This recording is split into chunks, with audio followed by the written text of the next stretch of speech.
창세기 42장 1절에서 17절까지 말씀을 살펴보도록 하겠습니다. 온 세상에 임한 기근에 가나안도 예외가 아니었습니다.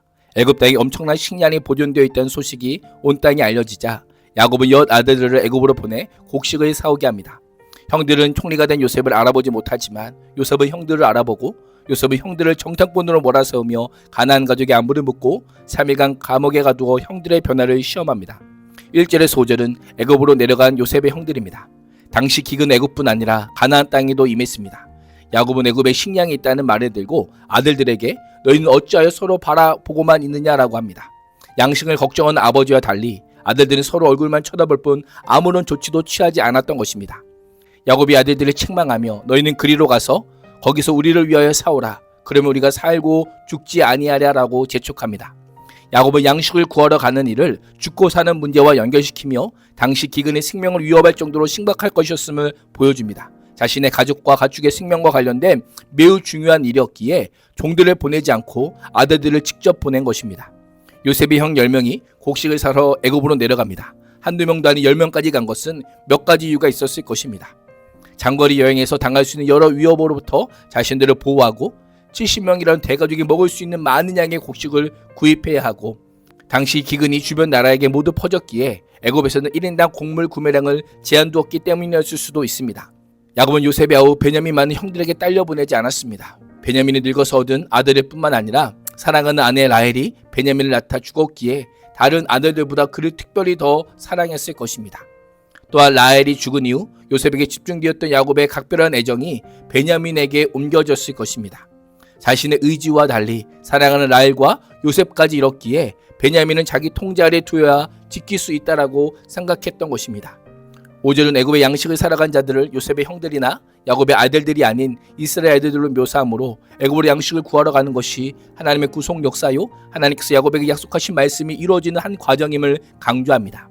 이를 통해 한 가정의 생존 문제가 훗날 이스라엘 전체의 보존으로 이루어질 것임을 암시합니다. 6절에서 8절은 형들을 알아본 요셉입니다. 그때 요셉은 애굽의 총리가 되어 세상의 모든 백성들에게 곡식을 파는 책임을 맡고 있었습니다.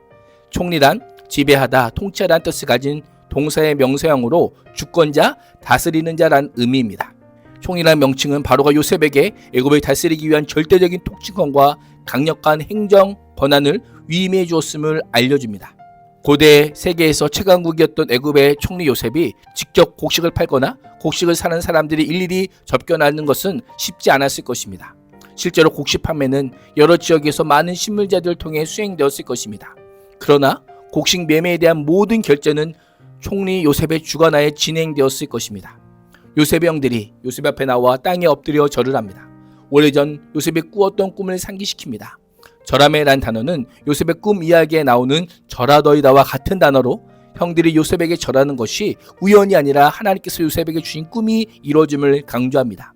형들이 절함으로 형들의 곡식단이 절하는 꿈은 성취되지만 해와 달과 11별이 요셉에게 절하는 꿈은 아직 성취되지 않았습니다.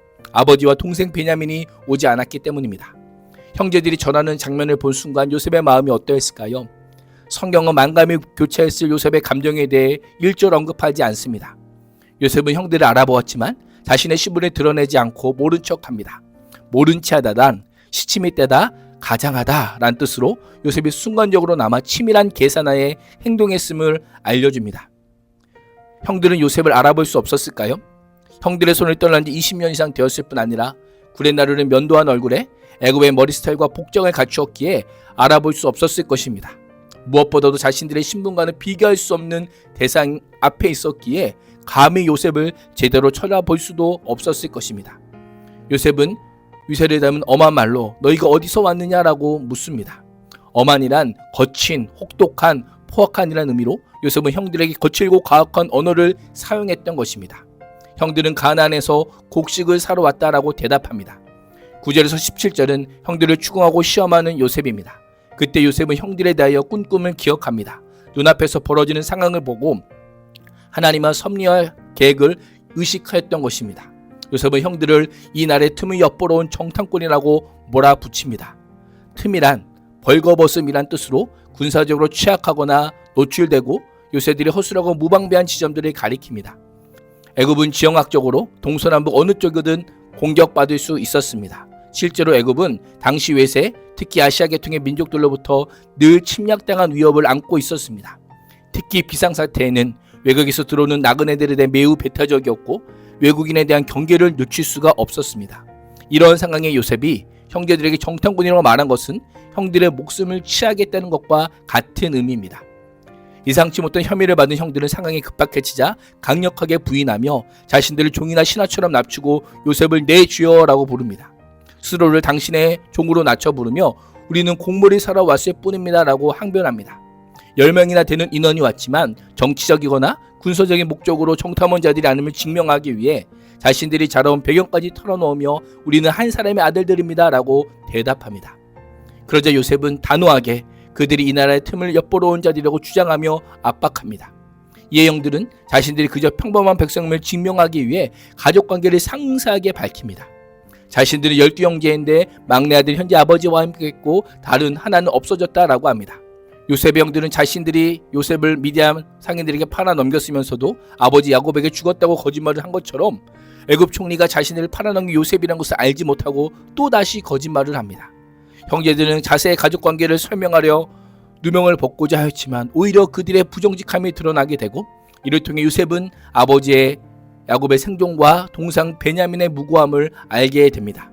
요셉은 가족관계에 대한 그들의 설명이 그들이 정탐꾼이라는 증거라고 받아칩니다.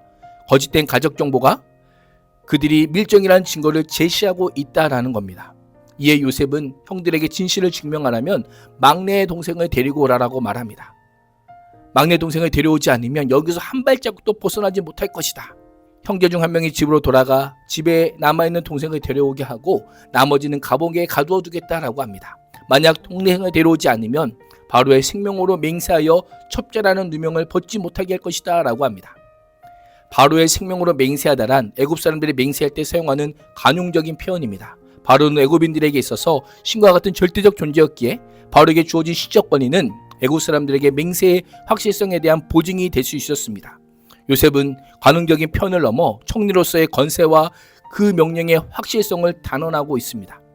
베냐민을 데려오는 요셉의 요구는 형들로 하여금 엄청난 고민을 하게 하였을 것입니다. 요셉이 애굽으로 팔려간 이후 아버지 야곱은 베냐민을 가장 사랑하고 아꼈기에 아버지를 설득하여 베냐민을 데려오는 것은 거의 불가능했습니다. 요셉이 이런 명령을 내리는 것은 베냐민이 요셉이 하나밖에 없는 친동생이기도 하지만 그동안 베냐민에 대한 애틋한 정을 가지고 한시도 잊지 못하고 있었기 때문입니다. 요셉은 형들을 3일 동안 옥에 가둡니다. 개역개정인 옥이란 단어가 빠져있지만 이 단어는 요셉이 갇혔던 옥과 동일한 단어입니다. 운명의 반전입니다. 요셉을 구덩이에 갇히게 했던 형들이 이제는 옥에 갇히게 된 것입니다. 요셉의 모습이 어떻게 보이십니까? 냉정한 듯 보이지만 사사로운 개인의 복수의 감정보다는 하나님의 계획을 이루기 위한 냉철한 판단입니다.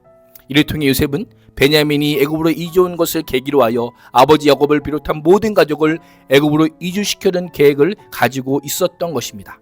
하나님께서는 숨겨진 죄와 상처가 드러나는 상황을 통해 하나님의 회복을 위한 첫걸음을 기근이라는 위기 가운데서 이루어 가십니다. 오늘도 인생의 위기 가운데서 회복의 자를 인도하시는 하나님의 선한 도우심을 기도하는 복된 하루가 될 수 있기를 주님의 이름으로 축복합니다. 기도하겠습니다.